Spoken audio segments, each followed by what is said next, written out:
Hey folks, this is Astis from Astis Guides, back again with another Baldur's Gate 3 class review. Well, actually, it's a class review update this time, because in this video we are going to be talking about the Ranger. And I already have a video reviewing the Ranger, but I did it months and months ago, and there's been a lot of changes to this class with patch 9 and getting level 5. So this video is meant to update that last Ranger video. That one is still good on a lot of aspects, but this will cover all of the changes. So let's dive into it. At level 5, Rangers gain 2 features. First, they gain second level spells, and then second, they gain extra attack. Now, we can just knock extra attack out of the way right now, because we've already talked about it a lot in my Paladin video, and the video that I released last week, which covered the Barbarian, Fighter, and Rogue. It is an amazing feature, S tier all the way, but we're not going to say anything else about that. Instead, I want to talk very briefly about the second level spells. By the way, folks, if you hear a little bit of banging in the background, there is construction going on in my building. I'm sorry, I tried to avoid it, but I just had to record, so. Okay, second level spells for the Ranger. We can look at their spell selection here. All of the spells marked with the Roman numeral 2 are the ones that they get access to at 5th level. Now, in my last Ranger video, I talked about how the spell selection, the Ranger spell list, was pretty uninspiring. And that was true for first level spells, and it's even more true now for second level spells. There really just aren't a lot of great options here. Spike Growth is a good spell. It's a good spell in certain fights, but I still find it difficult to maximize. Definitely good, and probably the best second level spell that Rangers get access to, but difficult to use in my opinion. What else can we talk about? Pass Without a Trace is technically an excellent spell, S tier, because stealthing is broken, but in fact, stealth is so broken that I recommend you just don't abuse it. With stealth, you can clear every fight without taking any damage, because they just haven't really programmed the AI around stealth very well yet, so Pass Without a Trace, great spell, I still never cast it. Protection from poison can be good. It doesn't take a concentration slot, so yeah, this is actually pretty nifty. And in the end, that's what I end up casting on my Rangers. I cast all those spells which last until a long rest and don't take up concentration, like Protection from Poison, Long Strider, Dark Vision. You get the idea. So for the most part, those are the spells that I'm taking and casting on Rangers, and then of course Hunter's Mark. So that's it for the second level spell slots for Rangers, and that is actually all that has changed for the base Ranger class. All of the other major changes have to do with the subclasses, so let's talk about those now. There are of course 2 subclasses for the Ranger. It's Hunter and Beastmaster.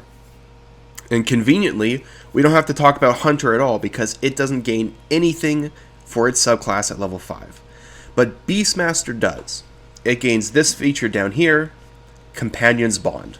With Companion's Bond, your animal companion summon can now add your proficiency bonus, which at level 5 is a +3, to its armor class and its damage rolls, and technically also the game is adding it to the DC of Animal Companion's special abilities, which we will talk about. So on its own, this is a pretty good buff to Animal Companions just in their base stats. But actually there are even more changes, because the Animal Companions themselves get a buff at level 5 that is almost as if they've leveled up. So let's take a look at them now. The rest of this video will be covering all of the Animal Companions in alphabetical order. So let's start with Bear.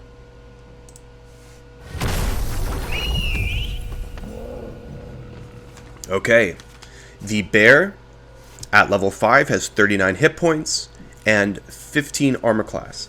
That is in comparison to the bear at level 3, which has 19 hit points and 11 AC. So you see they're getting improvements to their stats that aren't just the companion's bond stat improvements.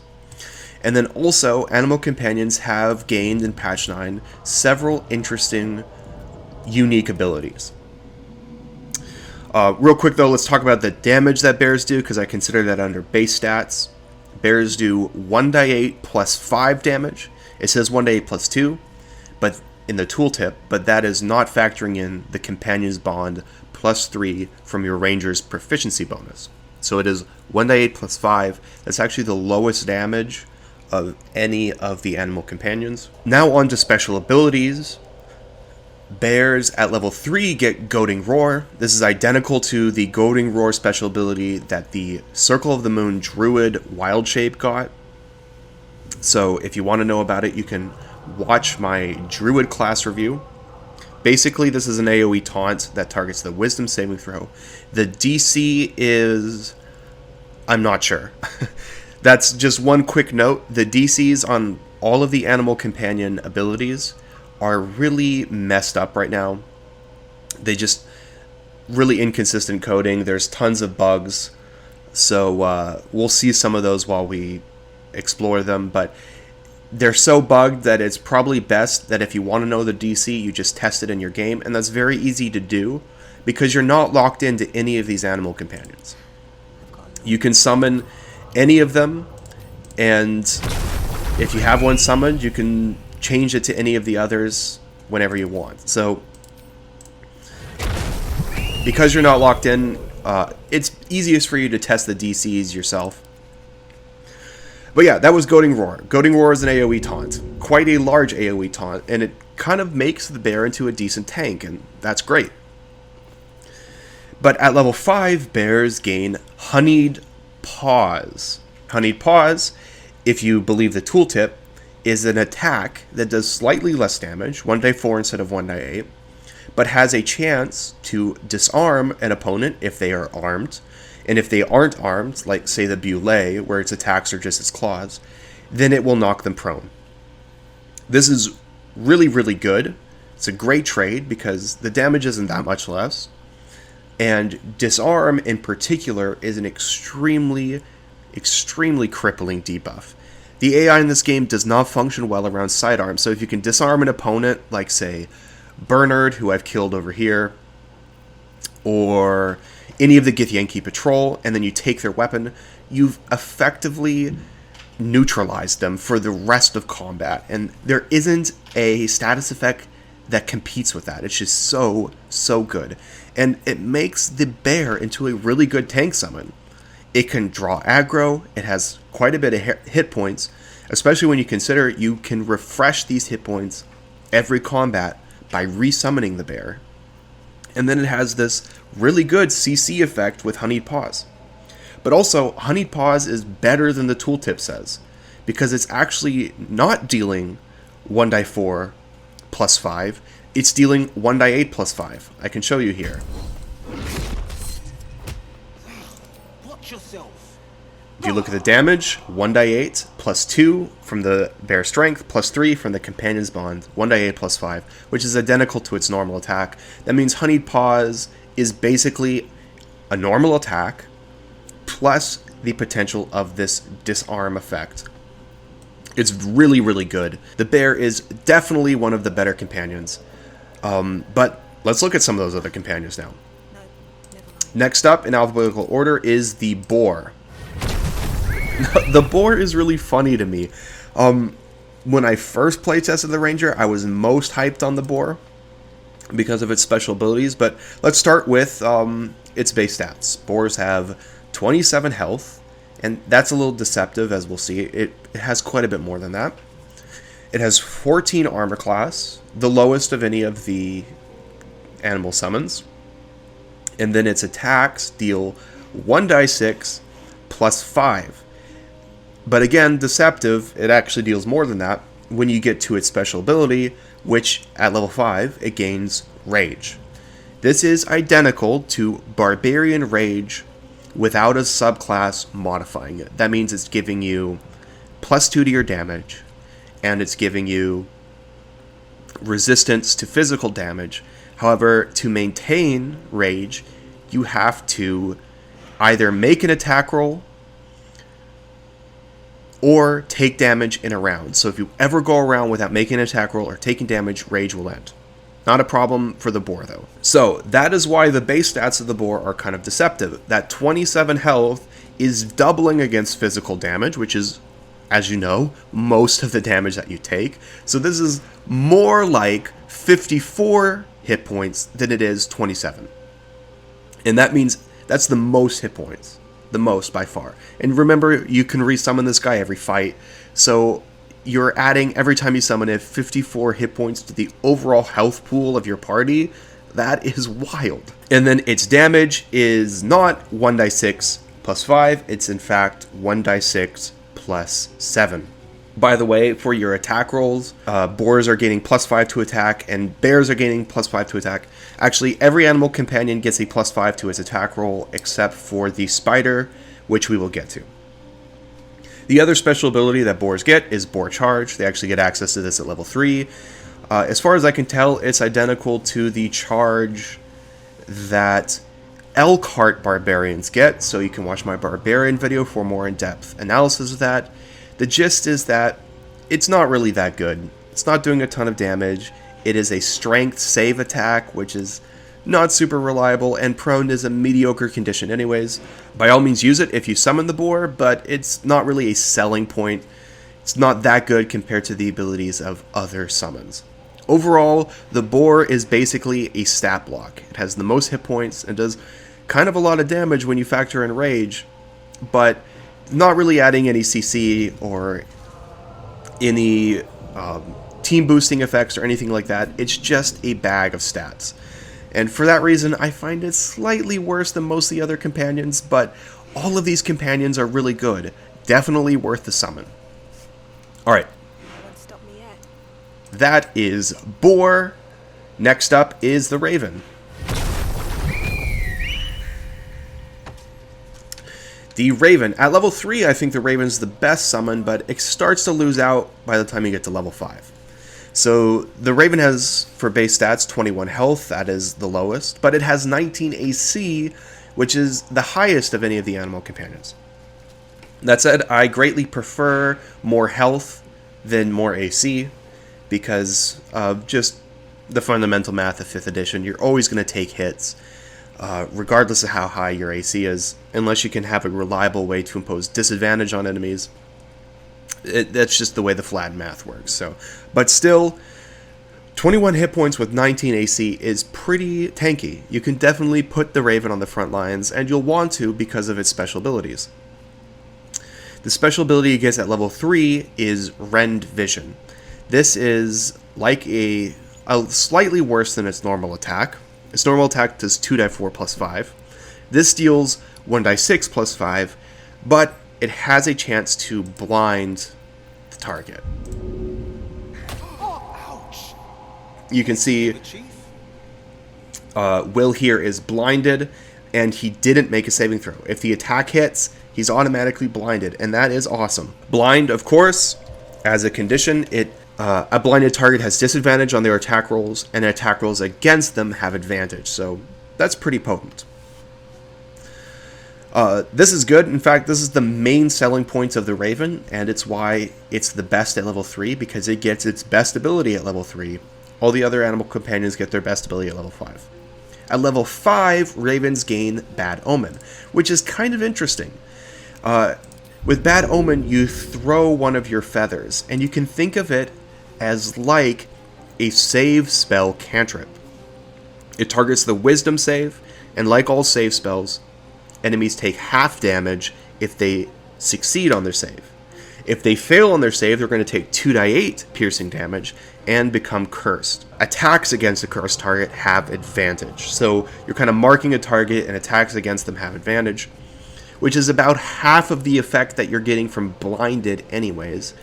And the fact that this is a save cantrip instead of a standard attack, I really just prefer Rend Vision. It's more reliable CC, it's more potent CC, and the damage is comparable, to be honest.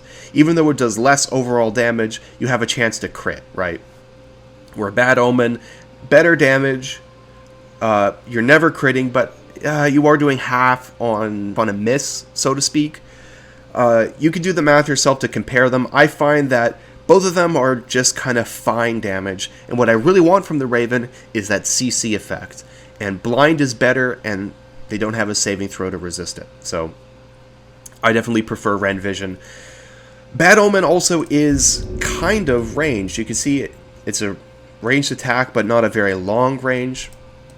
But honestly, that is not a selling point for me.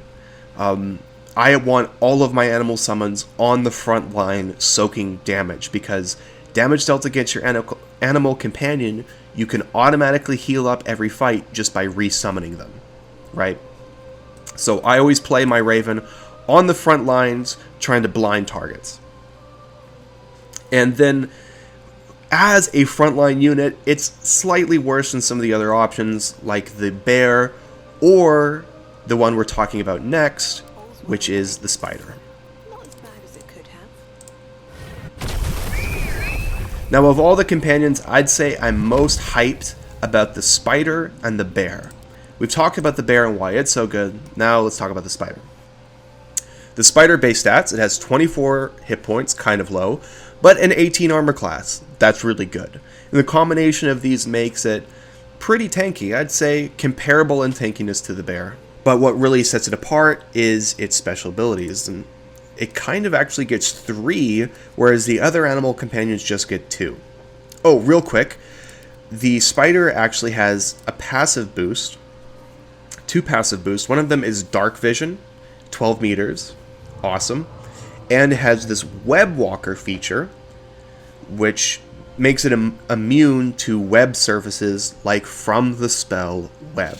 So you can combine this summon with a web spell, web up your targets, and then the spider can run in there and attack them. Decent synergy, still not the major selling point for this. Here's the major selling point, its attack. The spider deals 1d8 plus 7 damage, and it actually has a plus 7 to its attack roll. That's because its attribute bonus is plus 4, whereas all the other summons have a plus 2 on their attribute bonus. On top of that, when you hit your attack, you have a chance to poison a target. Ouch! Get together, Chief. So, you can see I hit the attack, it deals 1d8 plus 7, and Will had to make a Constitution saving throw against a DC of 15, and he ended up making it, so he's not poisoned. But if he failed, which targets will fail often, because it's DC 15. Actually, the tooltip is displaying DC 13, but if you look at the math, it should be 15. So as you can see, there's a ton of bugs with all of these. Just check the DC on your own install. That's what I recommend. Anyways, targets who fail their Constitution saving throw become poisoned. Poisoned as a condition gives targets disadvantage on attack rolls and ability checks. So, pretty nice. Altogether, the spider is one of the highest damage units, and damage is always good. And then on top of that, they have a chance to poison targets. Awesome. This is just your bread and butter, this venomous bite. There's no drawbacks. You're potentially getting a poison, and you're still doing really good damage for a summon. But then they also get other abilities. At level 3, they gain Web. This is like the spell Web. It takes an action to cast. In this area, targets have to make a dexterity saving throw against a DC of, again, it should be 15, but it's displaying 12. And then the spider can move around here. They don't have to make any saving throws at all. That is Web. If they fail their saving throw, they are restrained, which attacks against restrained targets have advantage, and restrained targets have disadvantage on their attacks. Pretty sure that's how it works. I have talked about this Oh, also restrained targets have disadvantage on their dexterity saving throws, which is pretty cool. Anyways, that is Web. At level 5, spiders also gain Entomb. Entomb is interesting. It's a single target CC effect that deals no damage at all.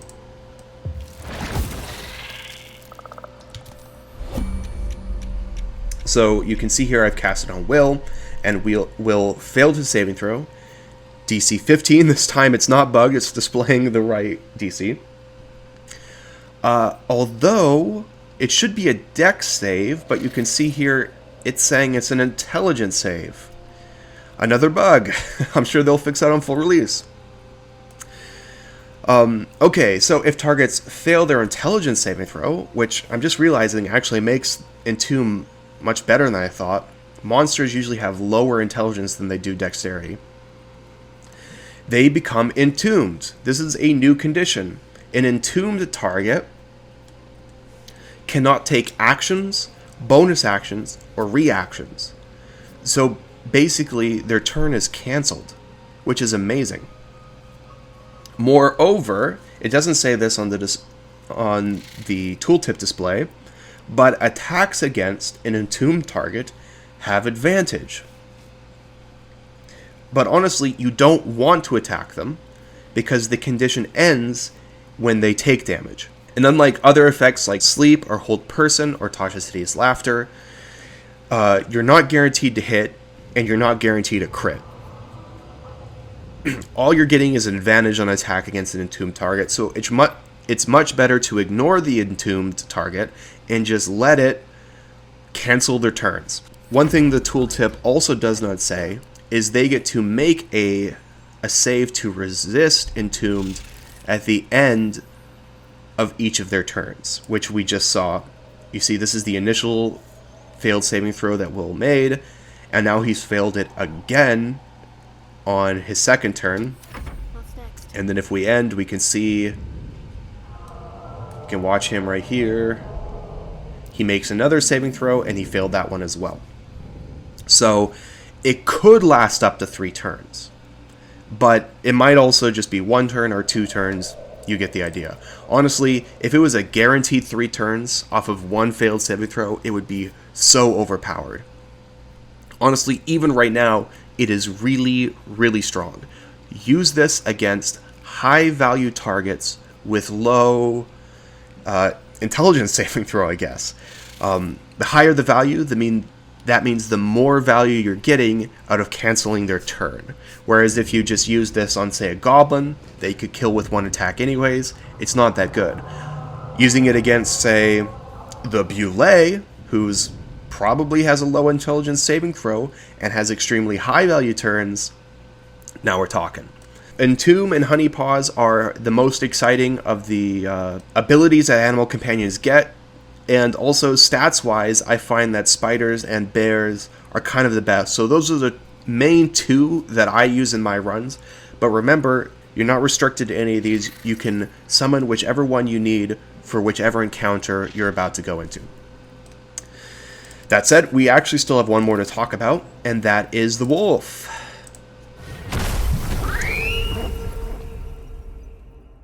Base stats wise, it has 31 hit points and 16 armor class. That's good. It has another hidden effect, which is Pack Tactics. Pack Tactics gives it advantage on its attack rolls when it's attacking an enemy that is within 3 meters of an ally, which is very, very easy to trigger. That means the wolf is almost always attacking with advantage, and that is going to boost its damage a lot. As far as its attack goes, its attack is very interesting. It's kind of the main ability that wolves get at level 5. Because at level 5, their normal bite becomes Infectious Bite. Infectious Bite deals 2d4 plus 5 necrotic damage, which is interesting. And then enemies have to make a Constitution saving throw if they're hit. If they fail that Constitution saving throw, they gain the Septic Condition for 3 turns. Septic Condition is just a renamed version of the old unique diseased effect that used to be on the attack that rats make, well, still is. Rats being the summon that you can get from Find Familiar. I actually made a whole build around this condition. It's my Minsk build that I released back in, I think it was December. It's really interesting. What Septic does is it reduces the enemy's constitution by 1, and then also gives them disadvantage on constitution saving throws. The disadvantage on constitution saving throws is very straightforward. I don't think I need to explain that, but reducing enemies' constitution by 1 is a little complicated. So let's actually look at the stats of some of our characters here. Okay, here we go. So you can see Shadowheart has a 14 constitution, which is giving her a +2 to her constitution modifier. That means +2 to her hit points every level. That means +2 to every constitution saving throw she has to make. Okay, makes sense? Now let's look at my Tav, who has 13 constitution, 1 less. Notice that she has a +1 to her constitution modifier. So that means she's getting +1 hit point per level and a +1 to all her constitution saving throws. Going from an even number to an odd number is going to reduce your constitution modifier by 1. However, if you're going from an odd number to an even number, it doesn't. Let's see if we have any companions like that. Okay, yeah, so Gale has a 15 constitution, and he's getting a +2 to his constitution modifier. If he got hit with Septic, that 15 would be reduced to 14, and you can see that's still a +2. So that -1 to constitution does nothing against targets that have a odd number of constitution score. But everyone that has an even number, it will reduce their modifier by 1. And that means it's going to reduce their hit points by 1 per level. This is a level 5 Shadowheart. If she got hit with Septic, her hit point total would go from 36 to 31. You subtract 5 because she's level 5, right? And you can imagine that as you progress in this game, the higher the levels, the more value you're getting out of that. It's just like dealing damage. But more importantly, it also reduces their constitution saving throws by 1. So not only is Septic giving them disadvantage on constitution saving throws, it's also giving them a -1 to their constitution saving throws in a total package of the most debilitating effect to a saving throw in the entire game. Now, are constitution saving throws that valuable? Well, right now in the game, there aren't very many debilitating effects that target the constitution saving throw. Most of the really bad ones target wisdom. So we'd prefer this if it was affecting wisdom. The main use of the constitution saving throw is, of course, making concentration saves. So the main use you're going to get out of Infectious Bite is to try to break the concentration of spellcasters. It's pretty niche, to be honest. It's pretty niche. I could see there being some cool builds around this, like like the Minsk build that I made, which was really fun but also not that effective. But yeah, maybe in the future on the full release of the game, there's going to be new spells or abilities that target Constitution that can synergize with this really well. The big deal for the Wolf is the fact that it's getting quite a bit of necrotic damage, and it always has advantage on its attack rolls, making it the highest DPS of any of the animal companions. I have a chart for that I'll show you in a bit. Besides all of that, at level 3 it also gets Lunging Bite. This is an attack that does less damage. If it hits, enemies must make a strength saving throw.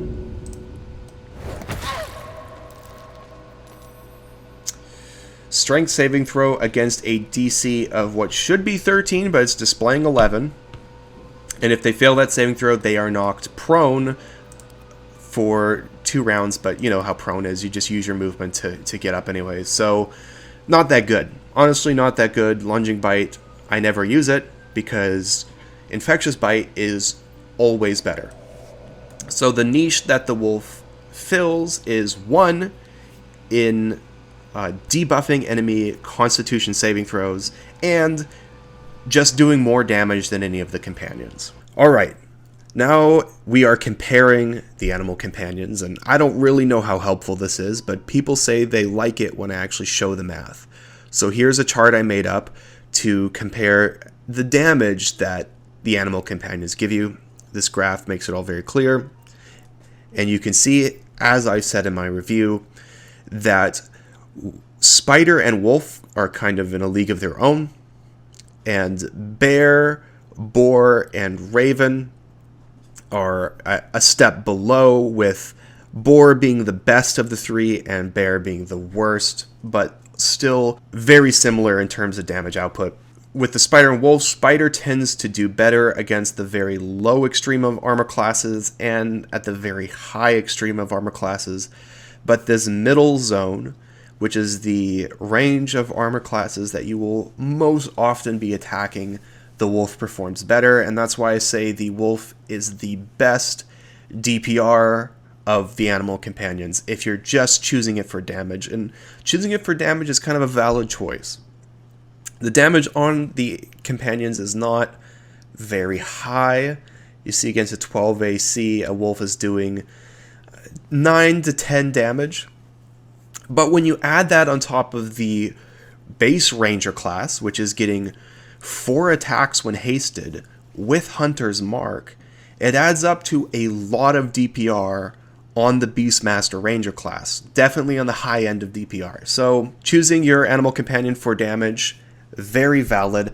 But the thing that really interests me about the animals is more of their ability to soak damage, because you can resummon them every fight, and their crowd control effects. And as I said in the review, for the crowd control effects, I consider bear and spider to be the standouts. So overall, how I look at the animal summons is they are all A tier. They're consistently good. You can't really build around them. It's not worth building around them. But what they give you is always good in every fight. So because, they're all ranked the same tier, you can pick whichever one you like and you're not losing that much. But if you really have to nitpick, I will probably rank spider the best consistently. Bear is the best in those fights where you can disarm opponents. And then I would say boar, wolf, and raven. So that is my ranking of them in order. That is all of the features. Let's talk about how this affects the way the ranger class as a whole and its subclasses fit on the tier rankings. I'm really stuck here. I find it extremely difficult to rank classes like this. By that I mean classes which split their class features between 2 units. It's the same as the Ranger in Pillars of Eternity, where it has a pet, and that's, half of its features kind of go towards the pet, and half of its features go towards your main Ranger unit. And I can compare one unit to one unit, Rogue to Paladin, for example, but comparing one unit to 2 units, say Paladin to the Ranger plus a bear, that starts to melt my brain a bit. So what I think I'm going to do here is just talk you through my thought process, and then you can kind of draw your own conclusions if you disagree with me in the end. So when I released my Baldur's Gate 3 class tier list for my patrons on Patreon, I gave the Ranger class a B tier. And my thought process for that was this. Mostly what a Ranger is offering to you is just stats, because its spells aren't that good. It is getting some interesting CC effects on the animal companions, but the DCs are inconsistent and often so low that's not making that big of a difference anyway. So mostly it is a pretty good striker with a lot of hit points when you factor in summoning animals. But as just a stat block, it's not as good, in my opinion, as the barbarian. And then it might be tankier and do a little bit more damage than, say, the Paladin or the Battlemaster Fighter, but I still greatly prefer just the tactical nuke value of Action Surge, or the Paladin Smite, or having the Paladin be able to concentrate on the Bless spell. So, less utility than those strikers, but less just stats than the Barbarian. It kind of left it in this awkward niche, and I just gave it a B tier because of that. But I also said in that very same article that I could see myself giving it as high as an S tier. And that's because the Beastmaster can summon its animals an infinite amount of times per long rest. And that's just so broken. I haven't tested this, but theoretically, I think you should be able to clear every encounter with 0 risk just by hiding your main squad and summoning in animals to go fight for you. So you can summon a spider, send that spider in, when it inevitably dies, you can just summon another one. And because you have an infinite amount of summons, you can do this as many times as you need until the enemies are dead, and you could do that for every fight. But that's the kind of cheese that I feel like I ought to leave out of my rankings. But nevertheless, shouldn't I give the Ranger some kind of ranking to account for the fact that it has infinite summons? In the end, here's what I'm thinking. I gave it a B tier in my Patreon tier list, but I said it could be as high as an S tier, so for this video, my state of mind right now, I'm happy to settle on an A tier for the Beastmaster Ranger. Now, if you're playing a Hunter Ranger, it's definitely B tier. Probably the low end of B tier, to be honest, and I really just don't see a reason to play the Hunter now that the Beastmaster gets so much at level 5. So, yep, that's my final rankings for now. It is A tier for the Beastmaster Ranger. Don't even play the Hunter. And that is it for this video. So in a second, I am going to thank my Patreons, but I also want to thank you all now for watching. Thanks so much. I will catch you next time. What follows now is a top secret message intended only for the ears of the true heroes of this channel, my patrons on Patreon. If your name is not on the list of thank yous I'm about to read, please stop listening. Route 1, Jason, Aurelian, Jeff, Ghost Coast, Marchitar, Soul Servant, and to the 2 newest patrons, Todd and Rune, thank you so much for joining, guys. And of course, as always, a special thank you to the guy who started it all, CA Castaway. Gentlemen, I won't let you down. And now for the top secret message. Please stay tuned either this weekend or maybe the week that follows for a release of a new build concept I've been thinking of for Baldur's Gate 3. I still have some testing to do, but I'm excited about this one. I haven't done a build in a while. I think you'll like it, but I also want to hear your thoughts on it. So again, stay tuned for that. There'll be a write-up coming, or maybe I'll just record myself talking about it either this weekend or the week that follows. Now, for everyone who listened to this, who isn't one of my patrons, shame on you. You can make it up to me by subscribing to Patreon. The link is in the description below. I'll catch you next time, guys.